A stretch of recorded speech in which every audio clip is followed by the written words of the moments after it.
Dopey Dennis.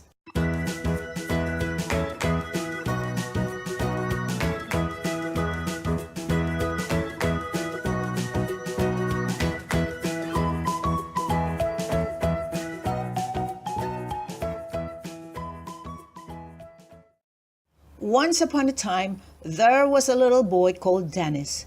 Everyone called him Dopey because, well, read on and you will see why.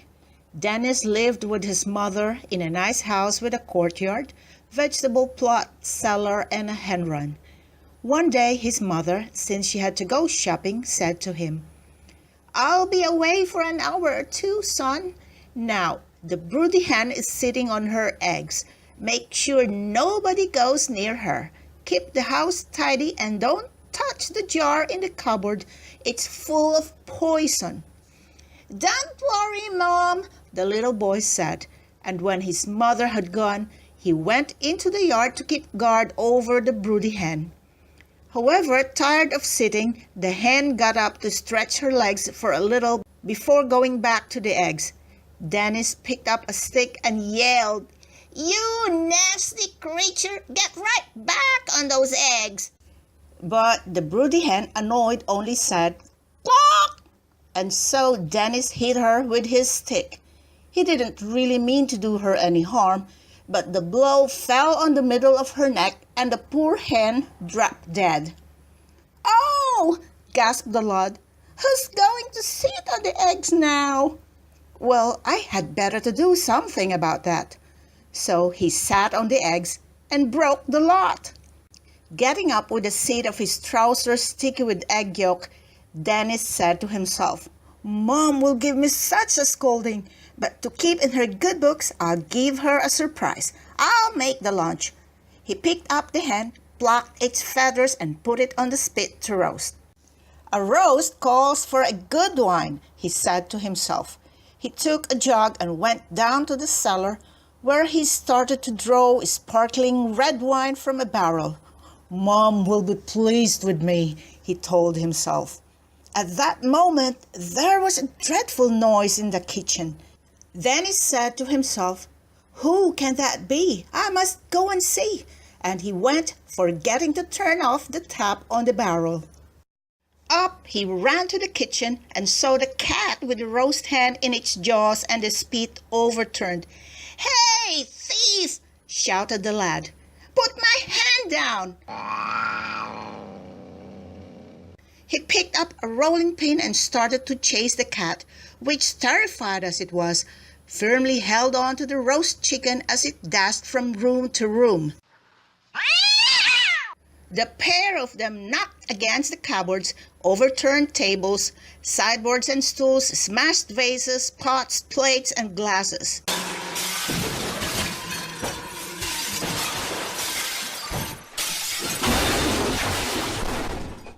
The devastation ended when the cat dropped the hen, leaped out of a window, and vanished from sight.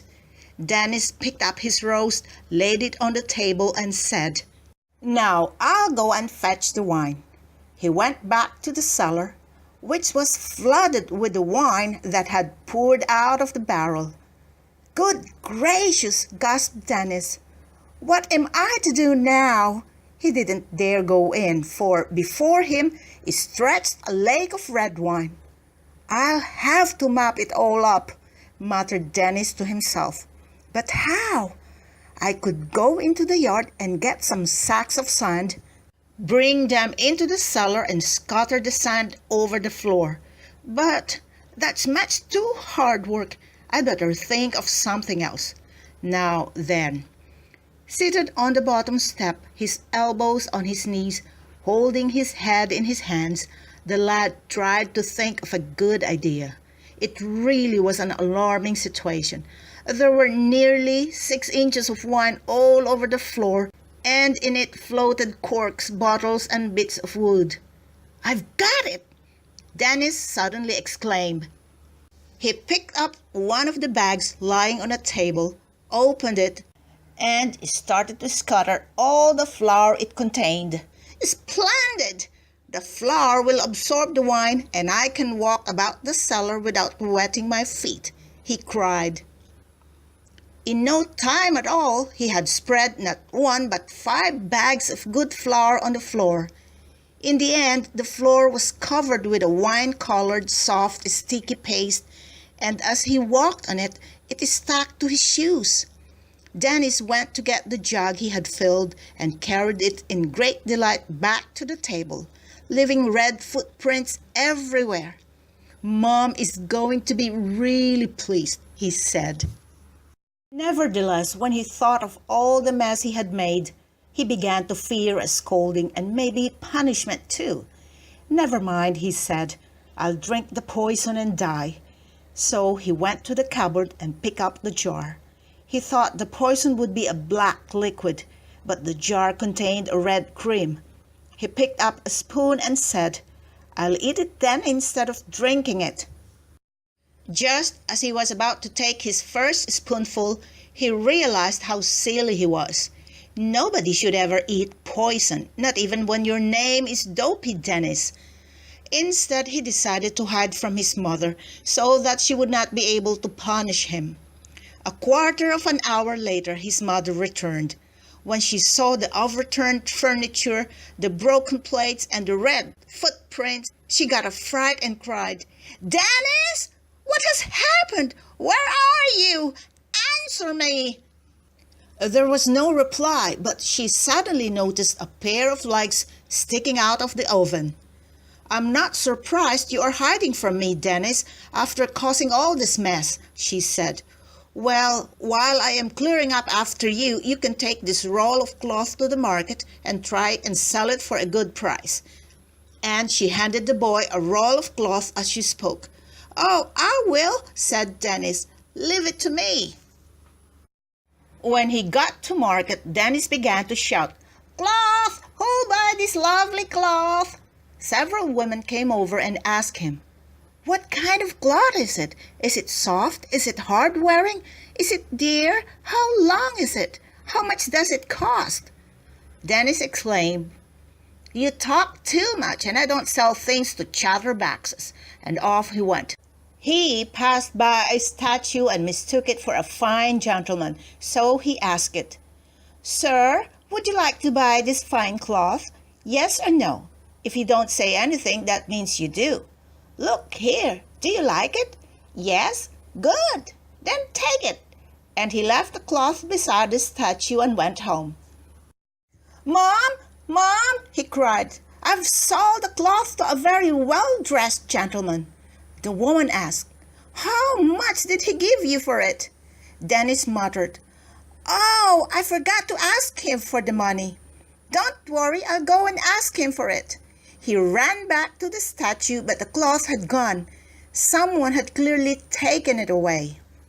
Said Dennis to the statue, "I see you've taken the cloth home already. Fine, now give me the money." Of course, the statue did not reply. Dennis repeated his request, then losing his temper, he picked up a stick and began to beat the statue about the head, which broke off and rolled to the ground. Out of the head poured a handful of gold coins hidden there by goodness knows who. Dennis picked up the coins, put the head back in position, and went home. "Look!" he called, and his mother stared in astonishment at this small fortune. "Who gave you such a good price?" his mother asked him. The lad replied, "A very dignified-looking gentleman. He didn't speak, and do you know where he kept his money? In his head." At this, Dennis's mother exclaimed, "Dennis, listen. You killed the broody hen, broke the eggs, flooded the cellar with wine, wasted 5 bags of flour, smashed plates, bottles, vases, and glasses. You nearly ate the cream. If you think you're going to pull my leg as well, you're badly mistaken. Get out of here!" And grabbing the broom, she chased him out of the house. "I don't want to see you again till tonight. Off you go into the vegetable plot." But as the boy was sitting on the doorstep and did not budge, his exasperated mother picked up the first thing that came within her grasp and hurled it at Dennis's head. It was a big basket of dried figs and sultanas. Dennis shouted then, "Mom! Mom! Quick! bring a bag. It's raining dried figs and sultanas." His mother slumped into a chair and said sorrowfully, "What can I do with a boy like him?" Now, since Dennis went about telling folk he had a lot of gold coins, the magistrate sent for him. "Where did you find those coins?" they asked him. Dennis replied, "A gentleman gave me them in payment for a roll of cloth." "What gentleman?" said the magistrate severely. "The gentleman that is always standing at the corner of Plane Tree Street and Jasmine Road," replied the boy.